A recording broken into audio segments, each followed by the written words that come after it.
Thanks for downloading this episode from Teachers Talk Radio. You can find the full schedule and listen back to all our shows at ttradio.org. Enjoy the podcast. This show is brought to you in partnership with Hachette Learning, publishers of professional development books and resources that support great teaching and learning in schools around the world. Level up your professional development today and visit hachetlearning.com to explore the full range of titles. Teachers, have you heard of BETT UK 2026? It's the world's biggest education and technology event, and it's completely free for educators.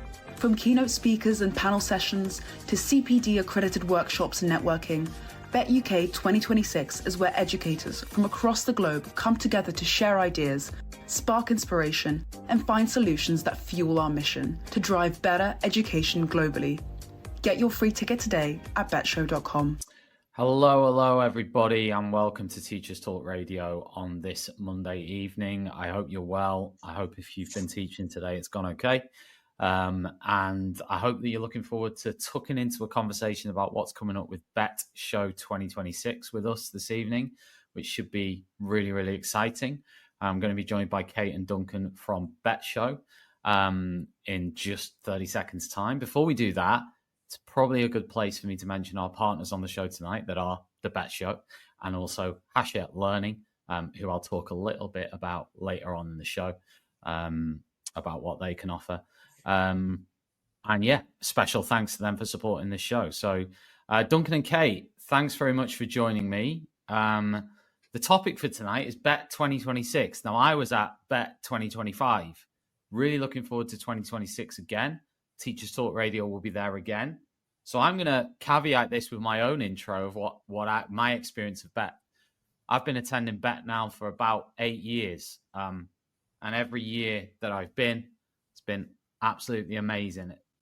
Just the atmosphere, the sort of collaborative environment, the people, the ideas, the vibe. You know, the whole lot is just great. You get a massive buzz out of it every day that you're there. Obviously, some people can only go for a few hours, but I'm sure those people would share that as well. And I think one of the biggest things for me, just before we kick off the conversation, is what you take away from it, not just as a teacher, but also somebody who's engaged in the wider education space in terms of, you know, the people you meet, the things you see, the fact that you feel part of something, part of a movement, without sounding too glib, but you sound, you know, like you feel like you're at the cutting edge of everything that's happening in educational technology. So that's my take on BETT, which is why I was quite excited to have this conversation about 2026 with you guys.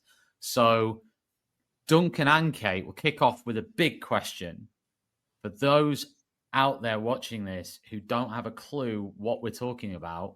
What is the BETT Show?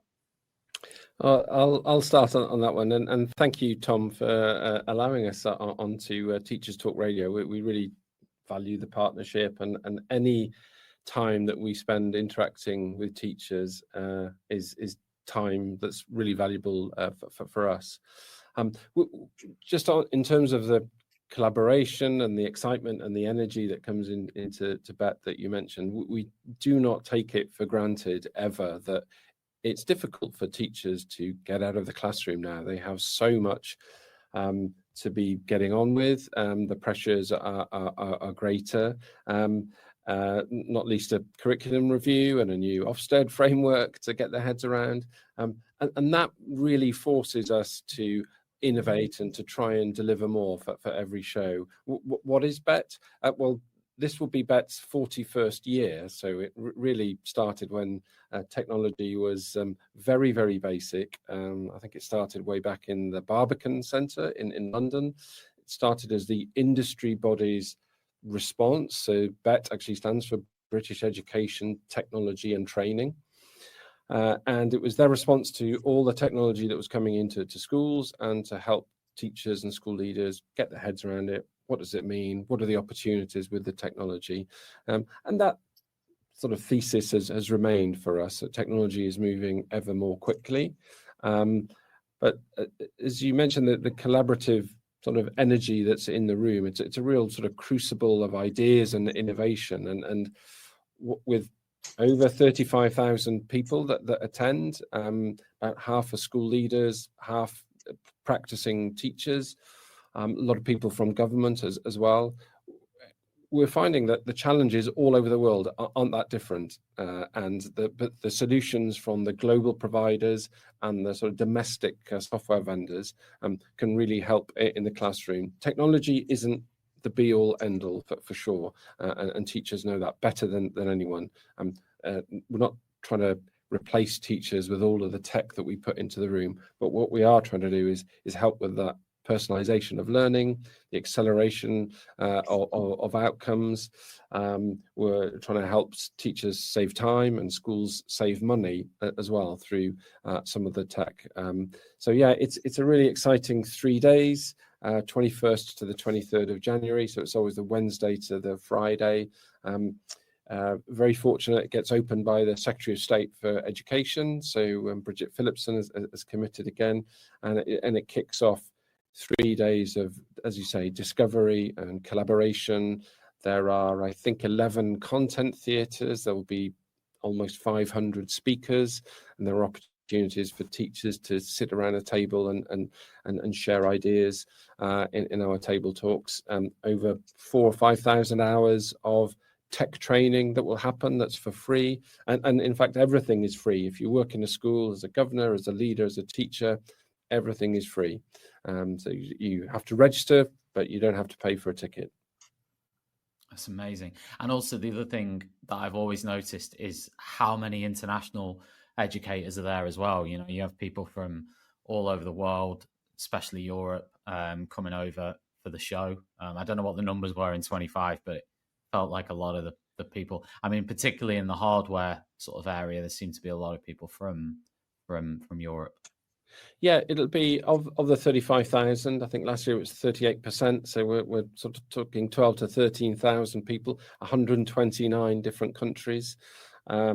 So it's very well represented as well. But the exciting thing for us that in activations that we run, like table talks, you can have classroom teachers from Cumbria to India, a school leader from Dubai, and they'll be talking about things, and the problems and the challenges are not that different, and there are learnings that they can gain from each other, and a great deal of solace and comfort, I think, that some find that actually it is one global community of teachers, and they're not facing these challenges in isolation, either within their school, within their district or local authority or trust or their country.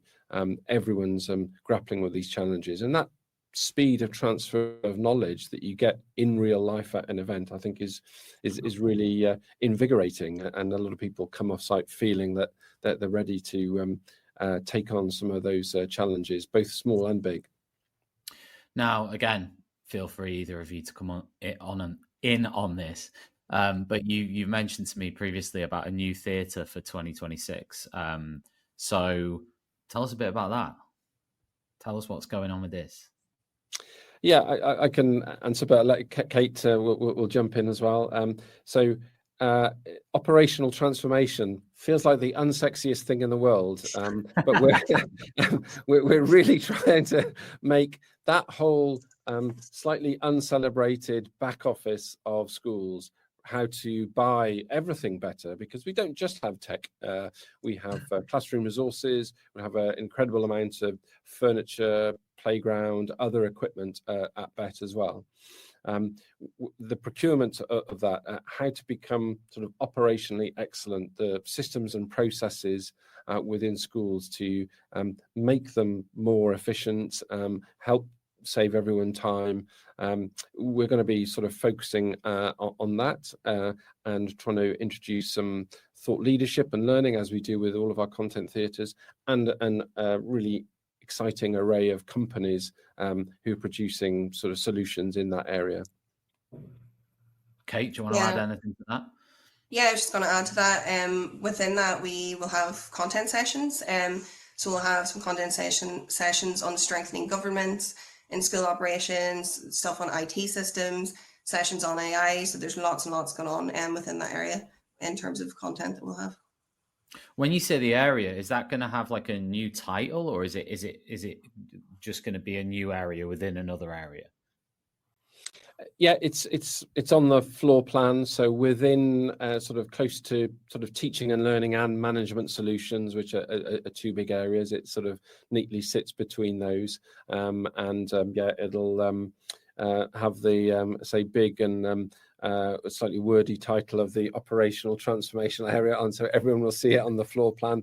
They'll know where to find it. So people in procurement, finance, and we're doing this in partnership with the Institute of School and Business Leadership. So they know a thing or two about this for sure.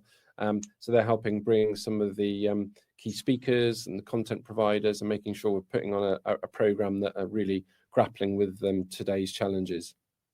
Just for the teachers out there, when you actually sign up for BETT, and as Duncan said, you can do it for free if you've got a school email address and you work in a school. Basically, you can as a teacher you can go for free. But when you sign up, you can check out the agenda on the BETT website. You can sort of plan where you want to go, because, you know, correct me if I'm wrong here, Duncan and Kate, but within BETT, you've got, you know, I guess as a teacher, if you wanted to simplify it right down, you've got sort of content sessions, which would be sessions that you might want to engage with for CPD that are all free, obviously, you know, things like and AI accredited. And accredited. Yes, we'll come on to that later. Don't ruin it, Duncan. Okay, Don't ruin your new certification. All right, slow down. I'm sorry. But you've got CPD sessions, and then coupled with that, you also have the exhibitors. Now, obviously, the exhibitors are coming from far and wide. Then they are broadly in the technology space, although it's a very broad stroke on that. You know, you've got a lot of different exhibitors there to sort of walk around. In fact, I mean, if you went for like 2 hours, there's no way you'd probably cover it all. I mean, you might if you literally skim around. I tried it once. I tried to walk around every stall and time myself. I think I did it, but without stopping in like 37 minutes or something. But I mean, you know, that's how big it is, and that's without stopping. So I think you want going to want to spend as long as possible there. I mean, funnily enough, with that, you know, if you're a teacher and you've only got a couple of hours at BETT Show, which a lot of teachers might have for various reasons, they might come after school, for example, or they might come for an afternoon, maybe, and arrive at 1, 2 o'clock or something and have until 6. Because it is 10 till 6, isn't it? So, you know, if you're sitting there going, I can't go, well, if you're based in London, and even if your school said no, you could technically get there and just have a couple of hours to engage after school, technically. But let's say you've got, you know, 2-3 hours. How would you suggest that a teacher plans that 2 to 3 hours? Because obviously we know how valuable their time is. So what would you suggest? Use the agenda on the website, or, you know, is there anything you'd sort of point them in the direction of? Yeah, I would say if they're pre-planning before the app goes live, I've been telling lots of people this recently, I find it the easiest way to navigate what's on at the show. We've got a really good filter on the agenda page. So you can filter by day, you can filter by sector, topic, stage. So you can really find what matters most to you.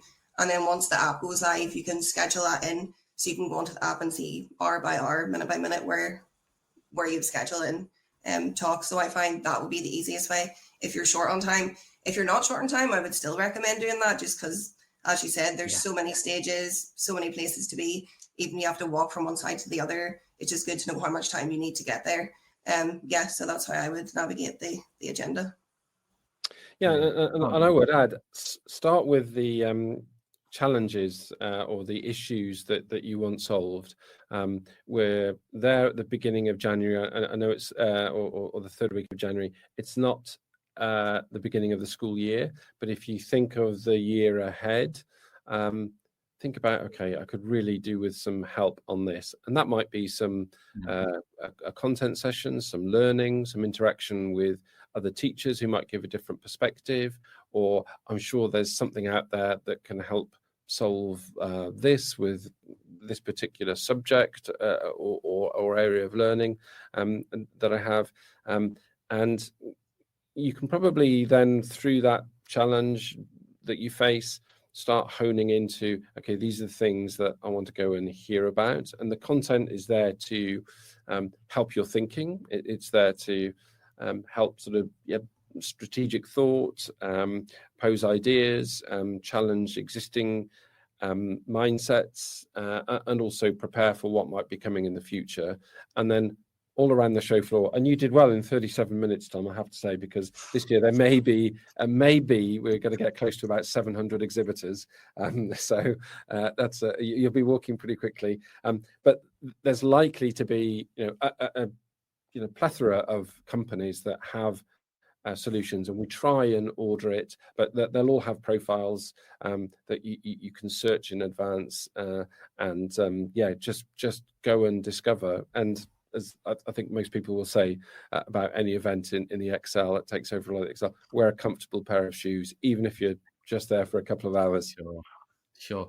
And also, there's a lot of freebies there. Okay, the exhibitors, they always bring lots of freebies. I mean, each year, because first one I went to was 2016, right? A lot's changed since then. Like, for example, in 2016, I could be completely wrong on this because I don't remember much of 2016, but one thing I don't remember seeing as much of in 2016 was like full-on bars and like coffee shops on exhibitors' stands, which is pretty impressive, with free drinks. So, if you're looking for an after, I'm not saying that would be the only reason to go to BETT Show, but if you've had a really bad week and you're in the middle of the term, you might want to go there, go around the stands. There's some really good networking opportunities. I know, for example, BISA do their networking drinks, I think, every time. I don't know whether that's on the Wednesday or Thursday. You've got the BETT Teach Meet as well, which is great for networking. There are opportunities there to sort of meet other teachers, which I think is brilliant, because those opportunities are sometimes few and far between due to time constraints. Let's move on, guys. I just wanted to ask you next about the Meet the Speaker concept, because that stuck out to me as potentially quite exciting. What's this all about? Yeah, I'll sort of kick this off, but I think Kate might have a bit more detail. We're trying to sort of think about it often happens at the end of a presentation or a keynote speech that is given. People will try and sort of, I'd love to just ask what he or she meant by that, and I've got a school that's this particular context, or we have this cohort of children right now, and they just want to sort of contextualize their thinking with the topic that the speaker might be talking about. And it really stemmed from, Apple Apple Education Worldwide are a big client of ours, but we just kept thinking of the Genius Bar, the Apple Genius Bar. Wouldn't it be great if we had one of those for every speaker, and you could just go up and say, "Hey, that was great, but my school is like this," and just ask them. And we said, "Okay, well, let's create one." Well, but one wouldn't be enough because we've got theatres everywhere, and we want to make it easy for people to access. So yeah, we're building sort of literally sidebars, areas alongside the theatres, and inviting all of our speakers, and most of them are up for it, to just hang around for a bit in those intermediary sessions and make themselves available to be asked questions, for people to come up and challenge them on things, unpick some of the things that they talked about, or quiz them or benefit from their expertise with some sort of contextualized knowledge. That's very cool. Go on, Kate. Do you want to add anything to that? No, that's exactly what it is. I think while it's a great opportunity, obviously, for educators to speak to the speakers, it's also really cool, I guess, for the speakers to take away things back for themselves as well. Yeah, so I think it works both ways. Definitely. Yeah, I just want to add in I guess, to your previous question, and it is great for teachers to go, and yes, they can pick up the swag, but there are, as I say, hundreds and hundreds of companies that really want to interact with teachers. Some of them are startups, and they've got an idea, they've got a bit of a product. It might be just reaching its first schools, first few thousand students, and they want interaction, they want feedback. I'm thinking of doing this, I'm thinking of building this feature, and they really value the experience and the interaction that they get. So as well as benefiting, teachers and school leaders have a lot to give when they're at the show, even for some of the sort of expert speakers that we bring in. I'm going to give a shout out now to one of the exhibitors at BETT Show 2026, which is Peach Wellness Academy. So Peach Wellness Academy were on Teachers Talk Radio a few weeks ago talking about their brand new offer to teachers, which is around like the PSHE. In fact, they were very careful to say it was not just about PSHE, but it's actually helping teachers in a whole variety of ways with health, well-being. They're two doctors, and I know they're exhibiting at BETT 26, which shows you that it's a great opportunity for new fresh organizations with new and fresh ideas to really showcase those ideas. And I think that's one of the great things about BETT Show is seeing things that you wouldn't otherwise have seen in that environment, So anyway, that was just a shout out for them as well. Yeah, and I actually, but it's a good one, because wellness is a theme that we're considering all of the time. We have, BETT is busy, and the bigger it is, and the more people that come, the louder it is, and the more daunting it can be. So we have a quiet zone dedicated for people to say, I just need to take myself out of this for a while. But there are lots of there are a few sort of macro trends within global populations right now. We were talking about this the other day. One is, I think, called the impatience economy, and that people won't wait 90 seconds for a coffee these days. So we're working with Excel to make sure that there's enough sort of coffee and stuff available. And unfortunately, some people are putting that on their stands. The other is wellness, so making sure there's a good array of food that the services everybody's needs. But on that, we're trying to think maybe more in less mental health but physical health. It's demanding at BETT. I did say, but not glibly, to wear a comfy pair of shoes. Our plan this year is we're going to make it a competition. The top 10 teachers each day that walk the most steps, if they send us how many steps they've done, they prove it, they're going to get a free pair of trainers, personalized trainers from BETT. So we know it's demanding, but we want to encourage you to explore and discover as much as possible. So how we're going to do that? Well, we'll repair the trainers that they're going to wear out walking around BETT, and we'll have pairs available for the top 10 steps that we see. We'll talk about the verification of those on another day. Well, that wasn't on my that wasn't on my bingo card. So thank you for that one. So what feedback? Because I know you touched on this earlier and maybe I'm going to point this question at Kate. Is what feedback sort of led you to introduce these sort of instantly downloadable CPD certificates? Which is that a new thing? You might not be able to. I'm sorry to point that at you, Kate, and you might not want to answer that question. But the CPD certificates, I'm interested on the feedback that led you to go there, but also how it's all going to work. Yeah, so Duncan, please correct me if I'm wrong, but I believe that previous years at the end of the show you could put in all your sessions and get a certificate for what you'd taken part in at the show. This year, which we also did at BETT Asia a couple of months ago, once the session ends, you can scan a QR code and you will automatically get a CPD certificate for that session.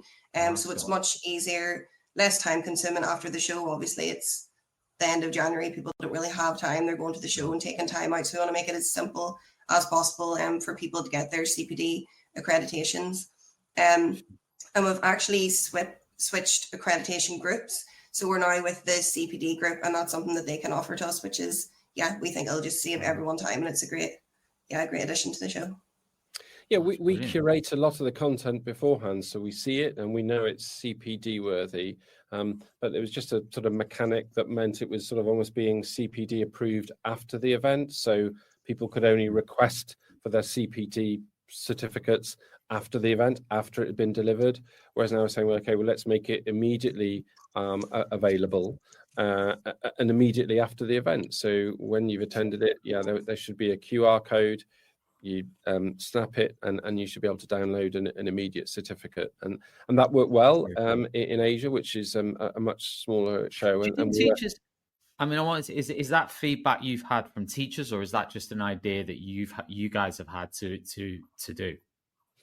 I think it's an idea that we've had, although the CPD and the certification of it, I think we were always in touch with teachers saying, well, look, if I need to get out of the classroom, I need to know that I'm learning. I'm not just Sure.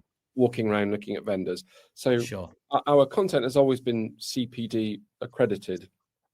But so the mechanic of it can only sort of be accredited after the show, and then the certificates can become available. Well, a few days after BETT, look, we know that teachers are busy, they're back in school, and that won't be the first thing on their mind.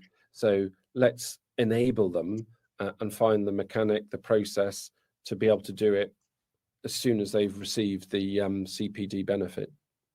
Sure. Okay. Tech User Labs 2026.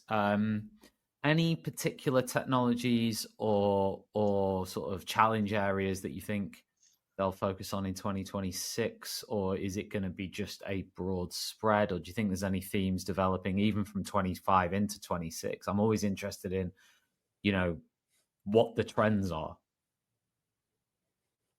Yeah, look, Microsoft is always a big one, how to use Teams better. So another good thing, have a look at the Tech User Labs. It's tech training by experts or training organizations that are recommended and certified by the big vendors, Microsoft and Google and Canva. And if you bring your laptop, they will talk you through some of the functionality you may not yet have discovered, but that was built specifically for educators and teachers. I think there's a range of big technologies in there that you can, again, as Kate said, filter on through and the agenda, and very shortly we'll be allowed to access those and sort of book in, all free, very sort of detailed training. I think they're about 15-minute sessions, but yeah, always very popular. Those happen in what I call phase 2 of the Excel, so away from the show floor, up in the suites, up the escalators. But this year, for the first year as well, we're building a soundproof theatre on the show floor, and they will happen in there. People will be able to very close to the teaching and learning area, so they won't have to walk as far. But it will all be soundproof, so you're not getting the noise from the show floor interrupting the very sort of detailed technical learning that's happening there. Sure. Okay. One of my favorite areas whenever I go to BETT is like the startup zone, where you've got like the little booths that they're literally like sort of bar style sort of square tables with like people sort of standing on the corner. It's really cool. So with that, I mean, is that an area that's expanded year by year? Is that one that's grown year by year? It feels like it's always growing. What do you see as the benefits of the startup zone? Yeah, the startup zone is growing again this year. It's almost doubling in the amount of pods that we have. I have the pleasure of going around the show and interviewing different people, and the startup zone for me is one of the most exciting zones. The people who are there looking at the new tech, they're really excited by it, and the startups themselves, the fact that they can have a little dedicated pod and speak to all of these people, they love it as well. So yeah, just from what I've been hearing, and yeah, it just seems like a really popular and upbeat zone as well. Yeah, I'm going to give a shout out to Aaron in our ops team, who has built this up this year, and he promised to me that he was going to build the Maldives of startup zones, which so I've got high hopes for it this year. But you get the thing that they're little sort of separate pods within a big. It's almost like you can, archipelago of startups. Yeah, as a teacher, you can sort of go around fairly briefly, and it's almost like you can play your own game of Dragon's Den. You can go around, they'll pitch to you. They'll pitch the product, and then you can sort of say, I like this. You can take their information, and you can go around relatively quickly, which is quite nice. And you can get a flavor of what the organizations are offering. So that's pretty cool. And often Yeah, sorry, Duncan. Yeah, go on. I'll just say they all get 5 minutes to present their product on the Innovation Theatre, which sits within that startup area. So yeah, if you want to hang around and see them pitch their product without standing right up close on a one-to-one basis, that is very much they're selling their heart out and really sort of projecting the idea. But that's absolutely as to what I said earlier, that they really value the feedback from teachers. They're looking at teachers' faces thinking, I put my heart and soul into this product. Maybe I've not got it quite right, but all startups have to pivot once in a while. So they're looking for great feedback as to what could make it better for educators, users, and obviously children in the classroom. I think one of the exciting things as well about that zone is a lot of the startups, a lot of teachers and school leaders, they won't have heard of them. They are fresh out of the blocks. They, and from all over the world. Yeah, they come from all over the world. Yeah, that's great. Okay, let's talk about the main stage. Tell us a little bit, because I know a lot of speakers have been announced. Give us a little bit of a rundown on the speakers at BETT Show 26. Yeah, I can go through a few of the ones that I found incredibly interesting.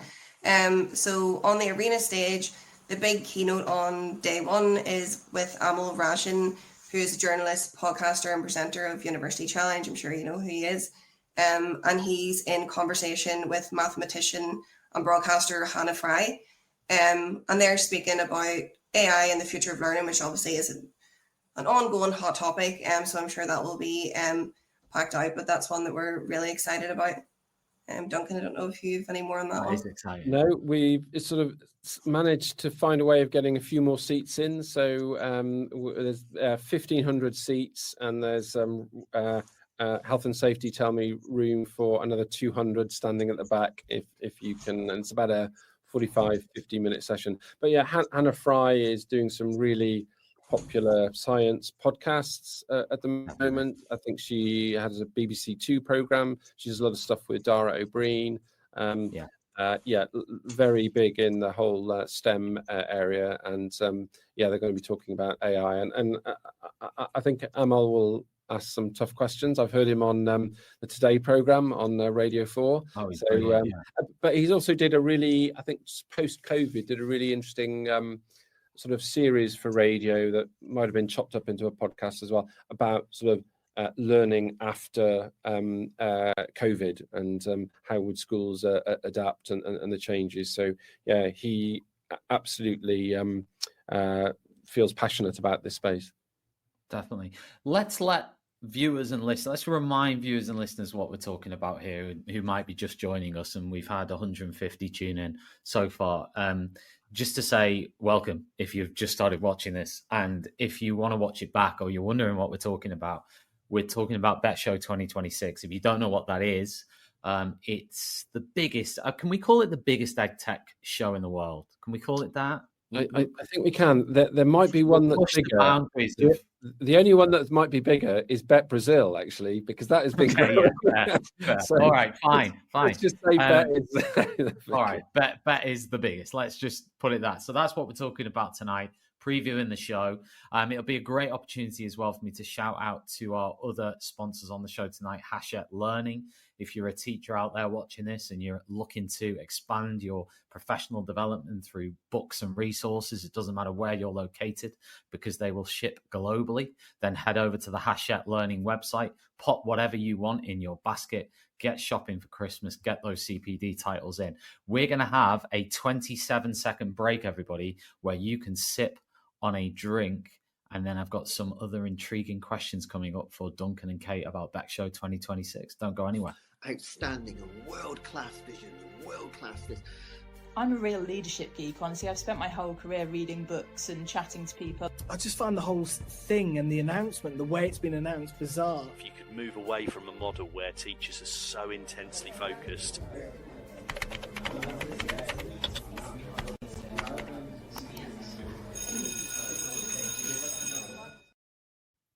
We're back. There was just so much good stuff in there. I had to give people a chance to digest it all, So I'm going to help you with your work. I'm going to sound like a real lush now, but I have lunch tomorrow with the CEO of Hachette. Okay. And I don't mind saying I think they're doing some incredible stuff with EdTech and adaptive learning right now. There's a sort of a platform at the heart of what they do with all of the content that they have going back, I think, over 100 years. And Wow. they're doing some really smart stuff. Seshni Jacobs, the CEO of Hachette Learning UK, some really smart stuff going on there. So I will give them a shout out as one of your sponsors as well. Well, they're fantastic sponsors and supporters, actually, of Teacher Voice. I think one of the things that myself, and I'm sure all our other hosts, there's 50 other hosts at Teachers Talk Radio, I'm sure everybody, if they were here now and said, what does Hachette Learning offer to teachers? I think a lot of them would say it's Teacher Voice. They publish a heck of a lot of new teacher voices. I think that's really, really valuable in the space, especially at a time when, teacher voices can sometimes get drowned out. I think they really do. They try and platform, and they give those teachers a space to do that. So that's amazing. And of course, they support us. So thanks, Hachette. Another thing I wanted to ask you about, and this is something I asked you about this time last year, but we've moved on a year now.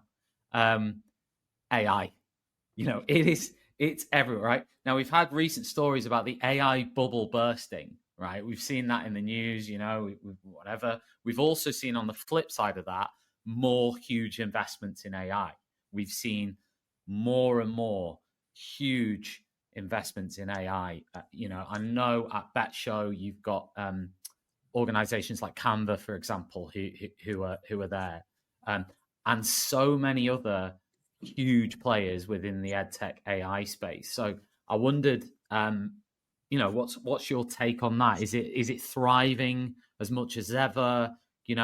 Is there anything new that you think is coming through exhibitors maybe that you've got in 26, or is it more of the same? Yeah, I think if I can start with a report that we published in around September, our AI report, and we published one a year ago. So I think a year ago, about 31% of teachers were using AI, and a year later, that's now 50%. And that's pretty significant growth. And this was a survey that we did with YouGov. I've been encouraged by how governments and school districts, and I'm fortunate in my job to get around the world and meet lots of government, education departments and at a regional and a national level. But they're all trying to grasp this and put the framework in place to allow teachers to play with AI, try AI, or try and work it into helping them do their work better. But I think the question coming up more than ever is, okay, it needs to be human-centered AI. And I said, I think we spoke before BETT last year, and then I walked on stage and used the kind of analogy that this is not a Kasparov versus Deep Blue moment. This is not about AI replacing teachers. It's about augmenting teachers in a way that it can save time or personalize learning. And I was in Canada a few weeks ago, and I saw a product which is it sort of came out of, I think, over 1 million minutes of elementary school, primary school readers reading books that the AI tool has listened to. And they've created a personalized tutor to sit and listen to a child read and pick up when they not quite got the word right. And they've had to advance it to be successful, to incorporate all sorts of different accents across the US. And look, I'm too old, but I can imagine there are parents thinking, how much reading time, how much time does my child get to sit with the teacher? And it's difficult for the teacher. They've got 25 to 30 children in a primary school class. They can't sit with them all of the time. They want to hear them all read and check that it's going on. There are only so many teaching assistants. And you think that might be a really effective use of AI. It doesn't it doesn't take away from that personal contact and sitting with a teacher is best. Of course it is, but we can't have one teacher for every single child on that reading environment, and there's only so much that they could cover. And I think, okay, well, there's a really sort of interesting, and there's lots to be seen, but there's some really interesting, I think, applications of this, providing it remains human-centered. The guardrails are in around the data, and the frameworks and policies are there to encourage teachers to use it as well. That's brilliant. I wanted to ask you, and this sort of ties in nicely actually with this conversation about AI, teaching and learning, is how does BETT, and I know you've got an advisory board, and I know many of those people on the board, not personally, but I know a lot of them are teachers. They're involved on the front line in education, so to speak. But I wondered how you at BETT make sure that it's not just about the hype, that it's about, the real stuff that's happening in classrooms, the real challenges that teachers face, the real stuff. How do you go about ensuring that as much as possible? Yeah, I guess the advisory board is probably one of the biggest elements of that. We have a call every month with our members, and we go through various things, and we go through our content sessions, anything they think that we should add, or things like, is this hype or is this actually useful for educators? So I'd say that's probably one of the biggest ones. And something that they also mention quite a lot is we should be talking more about the student voice within AI. So following on from our AI report with educators, this week we actually have a AI student voice report coming out, which we've interviewed 10,000 students in partnership with IDEA, one of our partners, to see how students feel about AI. And interestingly, well, when it comes out, people can read it, but interestingly, what educators feel and what students feel are actually, there's a lot of similarities coming up there. So it is quite nice, I guess, to see that coming up as well. But yeah, it is speaking to various partners, advisory board members, and just members of the community, how we get that balance right. Brilliant. That makes sense. And to add on that, Duncan, or? Yeah, look, I'll do a shameless plug for our own podcast series. So yeah. I've just finished now a series of 40 podcasts with leaders in schools, head teachers, deputy heads, curriculum leaders, some people from government, IT directors, talking about, it's called Lessons from Leaders. So their experiences of choosing, implementing tech. And one of the questions I always asked was around student voice, and particularly around AI, because there is that sort of, okay, they might be using AI and some technologies in their free time that is accelerating their comfort and level of use of these technologies beyond the time and capacity that teachers have. So how can we need to sort of embrace the voice, and just a very recent one. We talked about what they call, and this is from a university actually, but they were trying to assess what they call cognitive offload. So when, well, I could use AI to help and put some prompts in to help me with the research or explain something better, or I could just put the essay question in and get an answer. And they're trying to assess where you're using it well, and the cognitive offload of, I'm just going to put it in and get an answer and submit that, and that's going to save me hours. And it's, encouraging that critical thinking, still has a role to play, for sure, and is probably more important than ever. So yeah, I think student voice is important. I think they have something to say. I think there's a feeling that at the beginning that all AI was going to be about cheating, but I think there are ways, if encouraged, that students, actually, a lot of them want to learn, right? They really want to do this, and they want to do this properly. So it's just setting the right frameworks and boundaries and guidelines on how they can use it. Look, I'm a parent, and the school that my one's at university, one's at school, but they've just come back and said, actually, we're going to embrace AI more. They can use it, but we would recommend in this way. Don't just put in the essay question, but it absolutely can be used for research. Sure. Well, we're coming towards the end. I wanted to ask you both the final big hit question. What part of BETT 2026 are you personally most excited about? Kate, do you want to go first? Yes. I'm excited about lots of elements, but one element that I've been working on quite closely is the Women in EdTech initiative that we recently launched. So that'll take sort of two different things at the show. The first one is that we'll have women in networking circles and mentoring circles. So we'll have a host and we'll have females, and we also invite males to come as allies to just speak about being a woman in EdTech and learning from that mentor. So that's one element for the Women in EdTech. And the other one is the EdTech 10 list, which we've been running in Asia for quite a few years now, and it's really successful. But it's basically a platform to celebrate the incredible women that are making a difference within the sector. And this year's list, we had lots and lots of applicants. We've judged the applicants, and we've chosen 10 people to feature on the list, and they will be featured live at BETT. So yeah, really excited about that initiative and bringing that to life a bit more. That's cool. And Duncan? I'm going to mention a couple of things.